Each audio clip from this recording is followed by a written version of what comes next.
Nostradamus of presidential elections. Historian Allan Lichtman from American University predicted 9 of the last 10 elections correctly. And he has a prediction who will win the Oval Office in 2024. Joining me now on the morning show, Allan Lichtman. It is a pleasure. Appreciate you. Thank you so much. And I would say 10 out of 10. I think I got 2,000 right, as I proved in my report to the U.S. Commission on Civil Rights. Gore should have won that election, but for the tossing out of black votes. Who do you think is going to occupy the White House? According to the keys to the White House, the incumbent Democrats, Harris, the nominee, are down 4 keys. It takes 6 or more false keys to count them out and predict that Donald Trump will return to the White House.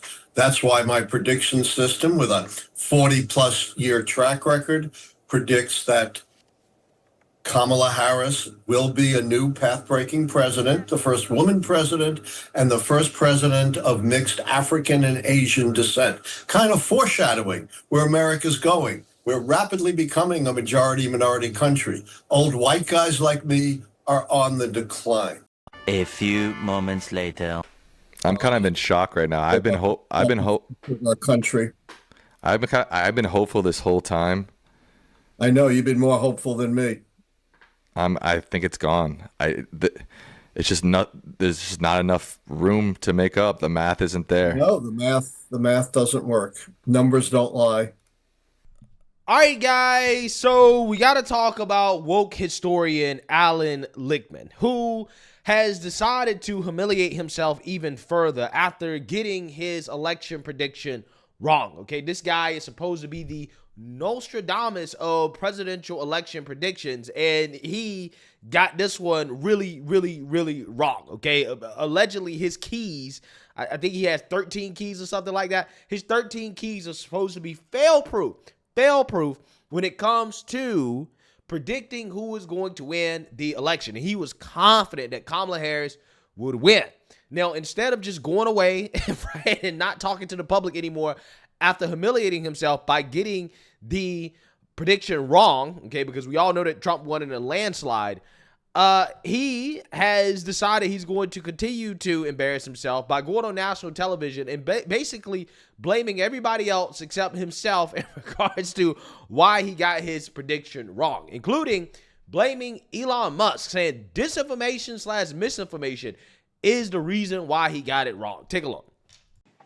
Yes, as I said, things could go wrong. There could be unprecedented events that change the pattern of 160 years of history. That's what happened here. 2 things. Number 1, disinformation. We've always had disinformation, but disinformation has exploded to an unprecedented degree. You talked about a grievance election, but a lot of that grievance was driven by disinformation. Starts with Fox News and conservative media, conservative podcasters with tens of millions of views. But we've seen something brand new this time. The 300 billionaire Elon Musk putting his thumb on the scales through his control of X, formerly Twitter. It's been reported that his misinformation has had billions, literally billions of views. And this has spread to every aspect of this election. There is misinformation about everything about the economy, inflation, jobs, unemployment, the stock market, growth. There is vast disinformation about undocumented immigrants, that they're supposedly killers who are out to get you. In fact, studies by Cato and the National Institute of Justice show undocumented immigrants are the most law-abiding segment of our society, committed crimes and violent crimes, less than half that of native-born Americans. It's spread to the hurricane relief, spreading lies that hurricane relief dollars were being diverted to migrants. It's lies about the Ukraine war, that somehow Ukraine was responsible for having one of the world's great powers invade a 3rd or 4th-rate power. And, as scholars have shown, once you dissolve truth, democracy dissolves along with it. Yeah. So again, I find what this dude is saying to be hilarious for various reasons, right? Because 1, he's trying to blame Elon Musk for pushing disinformation when a vast majority of the people in this country are not on X, right? Like, don't get me wrong. X is a big platform, but most people are not on X, okay? I don't think most voters are on X, okay? And there's also left-wing disinformation. And in fact, most of the so-called disinformation from the right is actually facts, right? That's the difference, okay?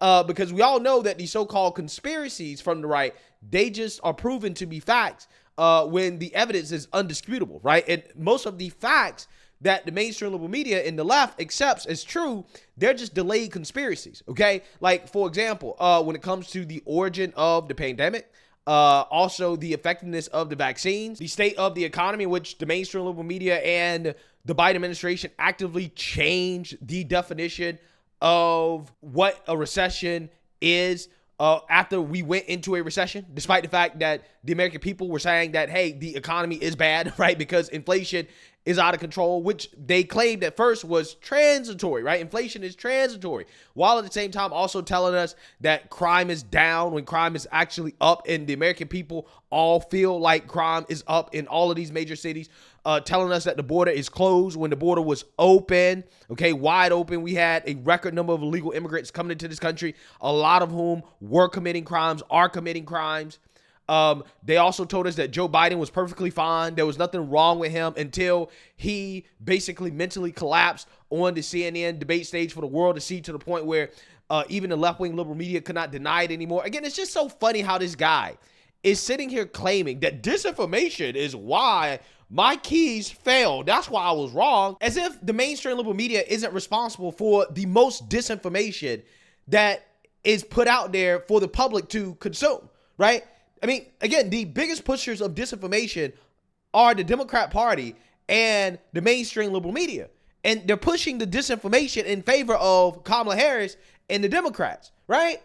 Again, it's just crazy how this guy is trying to use disinformation as an excuse and trying to say, well, X's platform is the reason why we have so much disinformation, when it's like, bro, all these other social media platforms are very left-leaning.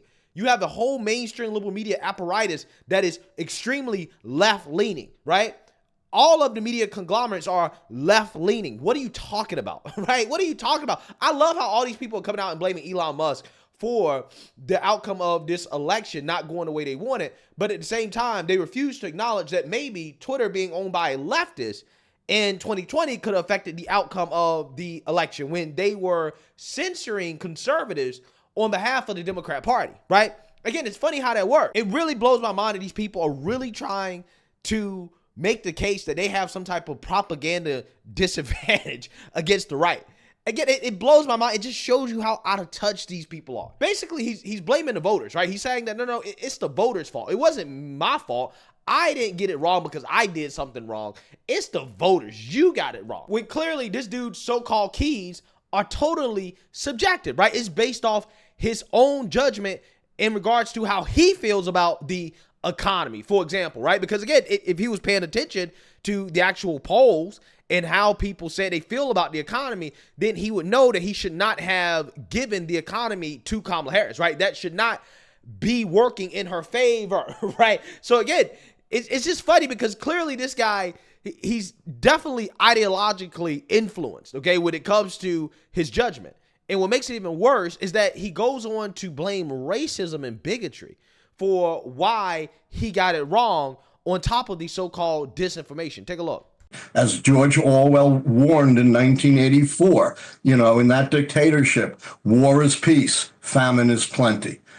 The other thing that's unique about this election is the explosion of elements that have always been present, the dark side of American history, but that have been agitated to an unprecedented degree in this election. And I'm talking about racism, misogyny, xenophobia, anti-Semitism, with a woman of color being a particular target. And these things cross ethnic and racial lines. The first xenophobic law in America goes all the way back to 1798, the Alien and Sedition Acts. Right. And guess who the enemy was then? The French, who were ethnically and racially indistinguishable from the settlers in England. Then it's the Jews, the Germans, the Irish, the Mexicans, the Muslims. There's always an other. And, I can give you example after example of how these issues No, have but look, we get it. exploded in I unprecedented get the ways. concepts. I just want to test the application with the context of what we saw happen in the election. So I stipulate, of course, and I know it makes some people uncomfortable, but race and gender matter in America in choosing leaders. They always does. It can be positive. It can be negative. I think sometimes it's a percentage of both, but it's real. I don't dispute that. There's no reason to be ignorant. However, when you look at this, it leads to a suggestion, Professor, that all the white people came out to vote for Trump and not the black woman. We don't really see that as I explained, in the it's demos. not limited to white people. That's Right, because black voters didn't come out. The Democrats lost because they underperformed, Alan. The Democrats lost because they underperformed. They misread the main motivators for the voters, and they underperformed. Black women pulled a heavy load for the Democrats again, but they couldn't overcome black men, Latino women, married women, even though reproductive rights matters. It wasn't everything for them. And you saw it in a lot of demos.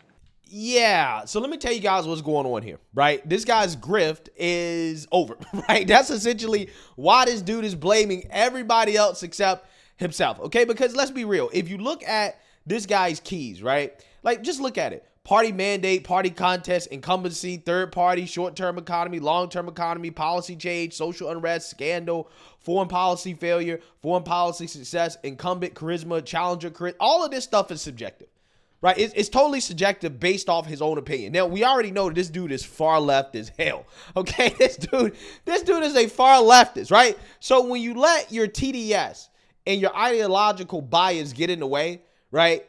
Even if your keys are, let's just say they're bulletproof, right? In the sense that you can objectively determine who will win a presidency based off his 13 keys. If you judge each key in a way that is unbiased, right? If you're totally unbiased, then you're going to predict the presidency with 100% accuracy. However, in this guy's case, because he's clearly extremely biased, right? It's not possible for him to accurately judge each key and which candidate has an advantage when it comes to a certain key, right? It's not possible because he's a far leftist, right? And clearly that's what happened this time around, even if his keys were perfect, which I don't think that they are. I think that the main key really is the economy, right? What is the economy like at the time of the election? And that's probably the most accurate predictor of who's going to win, right? How people feel about the economy, how is the state of the economy at the time of the election is probably the most accurate predictor, okay? I don't think all this other stuff really matters all that much. I'm not saying that it doesn't affect it. I'm just saying the main thing you got to focus on is the economy. Stupid. But again, everybody has a grift, and this guy's grift is to sell a book where he can tell people how to predict who's going to become the next president, and he releases this book I guess every so often, right? So there's multiple versions of this book. So again, you can imagine why this dude would go out of his way to blame everybody except himself and maybe his 13 keys being faulty for why is it that he got it wrong. Because again, he's trying to sell a book. He's selling a book based off this idea that if you follow this man's keys, that, hey, you can successfully predict the next president of the United States, right? Who's going to win an election. Clearly, that's not the case, right? Clearly, this election proved that's not the case. Now, he also got it wrong as well, too, in 2000, okay? Because this dude said that Gore would win, and then he turned around and said that, well, I was only wrong about that one because of racism, right? Because black people were disenfranchised, right? So every time this man is wrong, he blames somebody else. It's never his fault in regards to why he incorrectly predicted the outcome of the election. So what you have here is narcissism and Trump derangement ruining a man's legacy, right? Because if he just would have stayed quiet, if he would have just admitted, yeah, I got it wrong, this time around, I let my bias get in the way of my judgment, honestly, he would have a lot more credibility, right? I mean, he still could sell his book and say, well, it wasn't necessary that my keys were wrong, it's that I judged the keys incorrectly. Therefore, that is why I got it wrong, right? But now, I think he's destroying his own credibility and the credibility of his so-called keys by coming out here and blaming everybody else except himself, right? Instead of actually taking responsibility and accountability for getting it wrong. This is embarrassing at this point. He's basically telling people, no, you got it wrong. Everybody else got it wrong except me, right? You were disinformed. You're racist. That's why Kamala didn't win. It's not because my judgment is bad. It's not because of my bias getting in the way. No, it's you. It's the American people. It's the voter. You're the problem, right? Again, I don't think this is a good way to sell a book. I do not think this is a good way to save your legacy. I think that this guy is basically destroying himself and all the credibility that he had before the past, right? Following this election by making excuses instead of just saying, hey, I got it wrong. I think he could have saved his keys had he just taken some accountability for getting this election prediction wrong. So, hey, let me know what you guys think. Make sure you like, comment, and subscribe. Most importantly, share a Black conservative perspective. Peace.